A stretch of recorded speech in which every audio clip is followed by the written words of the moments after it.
In The Untouchables, Sean Connery tells Kevin Costner how to catch the infamous villain Al Capone. Sitting in a church, the older cop says to the younger cop, "Here's how you get him.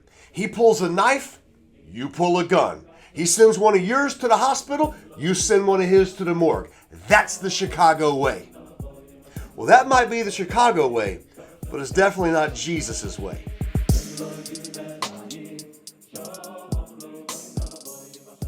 Hey guys, welcome to our special series here at 30 on Thursdays, in which we focus on Jesus' world-famous teaching known as the Sermon on the Mount. Pastor David here with you, and in this week's episode, we're going to be confronted by one of Jesus' teachings that's so unnatural, so challenging, that many dismiss it as wrong or outright impossible.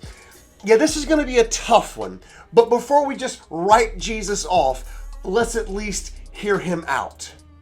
You have heard that it was said, an eye for an eye and a tooth for a tooth. But I say to you, do not resist the one who is evil.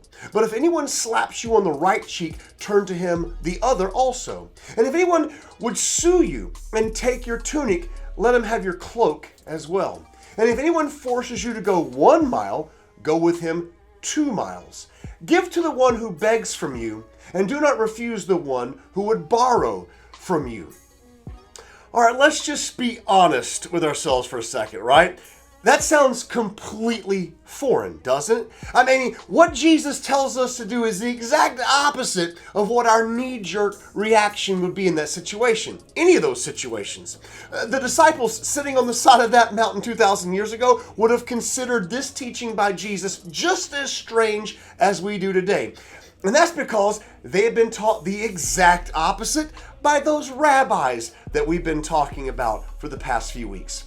Like Jesus, those religious experts knew the Old Testament law said an eye for an eye and a tooth for a tooth. They couldn't have missed that fact because, well, as you can see here, that famous line is found not once, not twice, but 3 separate times in 3 separate books of the Old Testament. However, unlike Jesus, those rabbis had long since abandoned the correct understanding of this ancient teaching because of 2 glaring mistakes. First, they overlooked the fact that this instruction was given to the courts as a legal matter and not to individuals for personal matters. And second, they conveniently forgot that this part of God's law was given to limit revenge after a wrongdoing and not to expand it. Here's what I mean. The rabbi's first mistake was to remove this teaching from its proper setting, the governing courts, and to place it in the wrong setting, the hands of everyday individuals. This teaching was intended for a judicial context, not a personal context. Their second, and by far their most serious mistake, though, was to misunderstand God's intention for this law in the first place.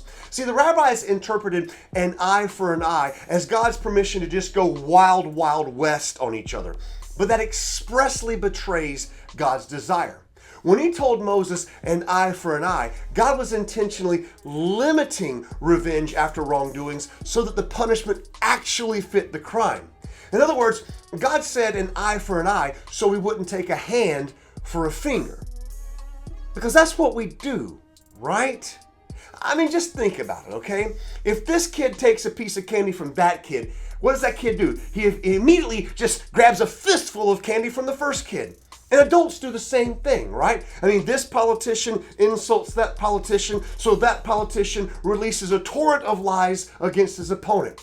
One little league parrot insults another little league parrot, and so that one just takes the nuclear option, and then the ball game gets called when the cops show up.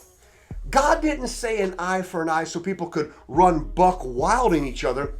He said an eye for an eye so that our wicked and our sinful nature wouldn't allow the punishment to be more severe than the crime itself. And by the way, just because God allowed an eye for an eye didn't mean the victim had to actually take it. But that requires something called grace. Yeah, those rabbis, they might have known what God said, but they didn't know what God meant. And so Jesus steps in with his typical, "But I say to you," and follows it up with, "Do not resist the one who is evil." What do you mean, Jesus? Like, don't fight back? Don't lash out? And while we're still coming to grips with what Jesus says, he's already moved on to a laundry list of ways to obey his teaching. He says, if someone sues you for your shirt, let him have your jacket as well, even though the Old Testament law gives you the right to keep it. Oh, and if one of those Roman soldiers that all of you guys hate so much commands you to carry his pack for him 1 mile, which is his legal right to do, then just go ahead and carry it for him 2 miles instead. Jesus even said that if someone slaps you on the right cheek, turn to him the other also. You ever wonder why Jesus specified the right cheek? Well, most people are right-handed, right? And when a right-handed person strikes somebody, their blow lands usually on the person's left side of his face or the left cheek. So right away we know that Jesus isn't talking about some violent physical attack. Instead, Jesus is talking about the rather Jewish practice of using the back of the right hand to tap the right cheek of someone else, which was much more of an insult in Jesus' day than an outright punch or strike. That's why Jesus says, just go ahead and turn the other cheek. After all, it's only an insult.